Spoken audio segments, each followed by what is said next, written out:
Hey everyone, long time no see. I am back with a simple bridal makeup look, or really just a simple look with defined eyes, bronzy, highlighted cheekbones, and a little pop of a nude color on the lips.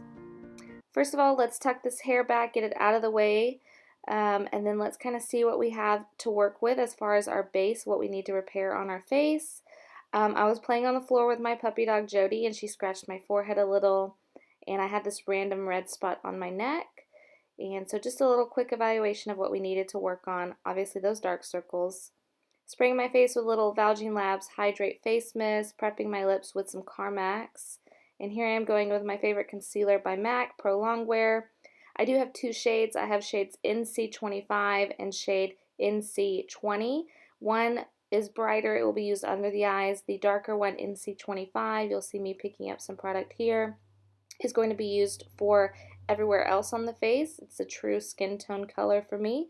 So here I am dabbing small amounts onto little spots, redness around the nose, and then taking my time to really blend this in. I am going to spend the most amount of time on the base.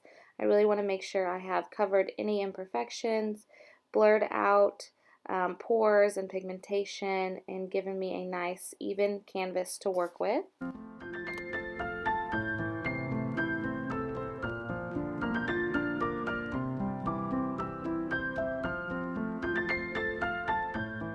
Okay, now it is time to tackle the scratch on my forehead. I am going to take a little bit more Pro Longwear than I did on my other spots. Place a long line on my forehead right across the scratch. I'm using the excess product on my brush to brighten around the eyebrows as well. I'm letting the Pro Longwear sit on the scratch for just a little bit so it can get a little bit more tacky than it is fresh out of the bottle. And then I am patting it in and blurring the edges. So really making sure to keep it concentrated right there in the center of the scratch where it has the main redness. It also has some texture because it is a scratch to the skin. Now taking the lighter color of Pro Longwear NC20, I'm going in under the eyes. I'm concentrating it right there in the corner, and then I will begin to diffuse and blur the lines there, bringing it out to the tops of the cheekbones and a little bit down like an upside down triangle. With any additional product left on the brush, I'm going to bring it on the tops of my eyelids. I also have discoloration and redness up there, and to give a more wide-eyed, bushy-tailed, bright, and awake look like we all brides want, I am going to bring the concealer up to the top of the eyelids, even out that base.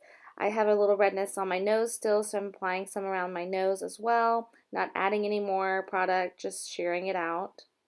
And then to highlight the jawbone, I am going in with the flesh tone colored, the NC25, drawing a stripe along each cheek underneath the cheekbone. And that is also going to provide just a little bit more coverage there. I am not going in with a foundation today. I am just going to be strategically placing the Pro Longwear concealer.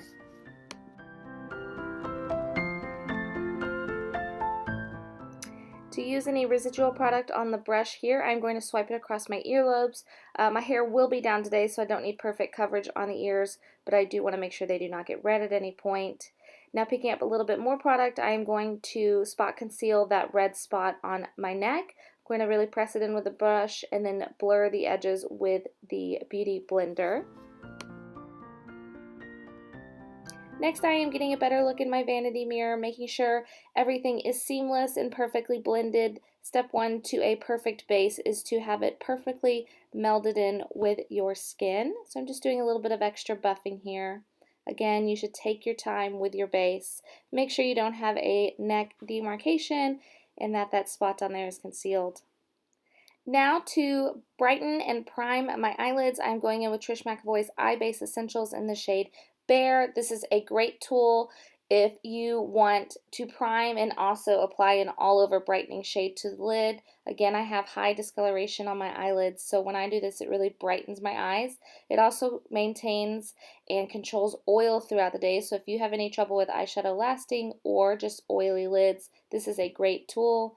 I am applying it straight from the doe foot to each eyelid, and then I am blending it in with a synthetic brush. You can really use any synthetic brush to blend this in.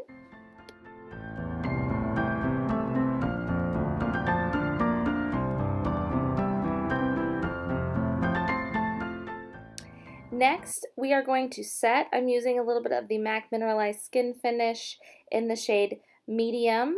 This is a great setting powder if you still want to have a satin to dewy finish throughout the day. I do like the natural texture of skin, the natural glow of skin, especially for a small event like a couples shower where you are going to be face to face and hanging out with people very closely. And it's also not going to be as long of a day as your wedding. As you'll see, I am sitting all over the face, but I am strategically placing it under the eyes, around the nose, along the chin, jawline, and the middle of the forehead to help maintain oils throughout the day. Up next, I am going in with a little bit of bronzer. This is a cooler shade bronzer. It is shade Medium by Bobbi Brown, so I'm using this in the hollows of the cheekbones as more of a contour. And then next, I will go back in with a warmer bronzer on top to add the warmth to my face. I am also bringing this along the top of the forehead to help contour and blend that area as well. And along the jawline, helping to sharpen that. There will be photos as always, and so we want to make sure we have a sharp jawline, well defined, not fading into, kind of a face neck situation. Another thing that I want to stress here is that you cannot blend too much. I am using a very fluffy tapered Real Techniques powder brush. I believe it's their blush brush, and I'm really making sure to diffuse the edges, not adding too much product at once. Now I'm going in with Benefit Hoola bronzer. This is a little bit warmer bronzer. It is still matte though, and it pairs well with the shade of the Bobbi Brown bronzer. Dusting it along the cheekbones, the forehead, through the nose, through the chin, and along the jawline and neck as well. So everywhere the sun would hit you. Here I am realizing that I actually have another spot on my chest I forgot to conceal with the concealer, so I'm going to pick up a little bit of the concealer, dab it on, and then lightly brush my brush across it, especially on an area like the chest where you have no other makeup except that one spot. You really want to make sure you diffuse the lines. You don't want anyone to be like, oh, guess she had a spot on her chest and had to conceal it. It's all about the illusion, I suppose. And now I'm going back in and blending a little bit more. For blush, I wanted to keep a nice neutral pop of color on the cheeks. I'm going in with Tarte. I believe this is the shade Paaarty with 3 A's. It is a very neutral blush, similar to a bronzer, and what I like to do is kind of do the Charlotte Tilbury or maybe an old school Bobbi Brown effect where you put in a more neutral, lighter shade blush, you kind of diffuse that, blur it out over the cheeks, and then I'll go in with another shade by Bobbi Brown in the shade, I cannot remember the shade of it right now, but it is a brighter color.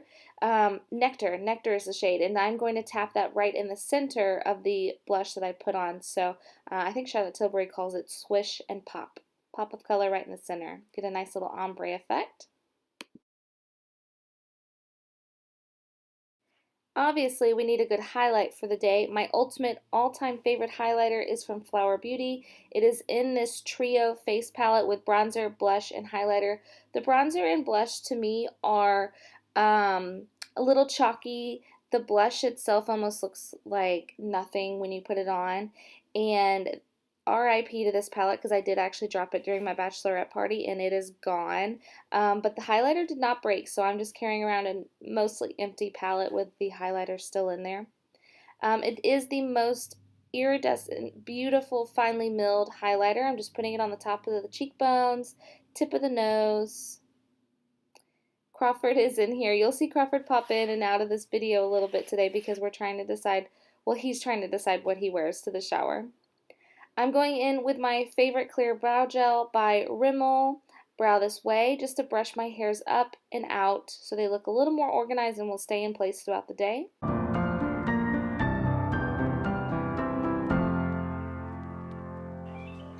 Okay, another outfit option from Crawford. Now it is time to try the liquid eyeliner. I am going for a simple line, not all the way across the lid, but starting about where the pupil is, a little bit halfway through the eyelid.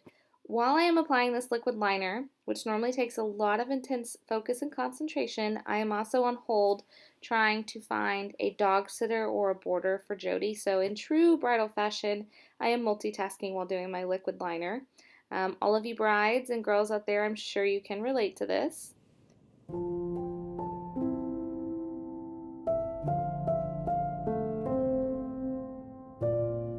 A tip I like to remind myself of when I do liquid liner is it does not need to be one long straight line applied in one swift motion. It can be little strokes that you connect together, and I like to continuously take a look at each eye, take a look at the overall picture. Where are my brows? How is it lining up with the end of my brow bone? And really that will help make sure that both eyes are close to identical. Always keep in mind we are eyebrows and eyeliner are sisters and not twins, so don't put too much pressure on yourself. Here I am looking pretty pleased with how it turned out, and I'm going to start with my mascara. This is Glossier Lashslick. It is one of my favorite mascaras. It is a tubing mascara. I have since switched to a style by Trish McEvoy, also a tubing mascara. Once you go tubing, you never go back. They wear so well. And I'm just going to apply countless coats of this to really separate and lengthen my lashes. I did not wear lashes this day, and so I really wanted to make sure that my natural lashes were as long and thick and black as possible. While I was applying my mascara, I noticed the spot on my chin was not completely concealed, and so what I'm going to do is I'm going to use that little foam eyeshadow brush that is in most eyeshadow palettes from the drugstore that is normally completely useless. I have found an awesome use for it. I like to dab in concealer on hard to conceal spots like it is a little mini beauty blender. So don't throw those out, ladies. Those can be extremely useful for spot concealing. Once I feel I have that pretty covered, I'm going to reset it with some more powder, going in with that MAC Mineralize Skin Finish again. Now to add a little bit more highlight to the inner corners of the eyes, I'm taking that Flower Beauty highlighter on a small MAC brush. I believe it's the 137. Just applying it right there to the inner corners of the eye, making sure to blend it out, and bringing a little highlight under the brow bone as well. This is a classic trick. Another trick would be to apply a little bit to the Cupid's bow, the little top of the lip. It will lift, illuminate, and make the appearance of a fuller upper lip. Next, I wanted to add a little bit of shadow on my lower waterline, my lower lash line. So I'm actually holding the entire palette up to my face in order to decide which color will look best. I decide on a topazzy warm brown, and I'm applying it with that same brush from MAC right underneath the eye. By adding that little bit of warm brown under the eye, I am bringing the look full circle. It will help make the eyes pop. It will also make it less stark under the eye. You know, we did a brightening concealer under there, so it's really nice to kind of softly focus underneath the lash line. We have finally made it to the lips. I'm going to be lining my lips with the Sephora Gel Lip Liner. This is a mostly nude but with a deep brown undertone lip liner. I am just following my natural lip line, especially on that top lip, not trying to overdraw or anything. But it will give a pouty appearance since it is darker than my natural lip color. On top of that lip liner, I am going in with the Bare Minerals Gin Nude Lip. These are very moisturizing. I believe this is the shade Heavenly. It is a little deeper than the shade Strip, which I also own, and I love them both. I chose this one because I did want to add a little bit of color to my lips since I did not do much with the eyes and kept it very simple. These are so comfortable to wear throughout the day, and they do have a little bit of staying powder for being so moisturizing. Now it is time to take the hair down. I haven't done the hair yet. I've just blow dried it, and I'm going to go in there and kind of curl the ends. Make sure to get that Pro Longwear concealer off the back of my hand. This is an up-close look at the eyes, open and closed, and the skin. Thank you so much for watching, guys. If you have any questions, please leave comments down below. I will have everything listed in the description box. Please press that like button if you enjoyed, and make sure to subscribe to my channel if you'd like to see more upcoming bridal videos, as well as just everyday get ready with me's and reviews. Thank you.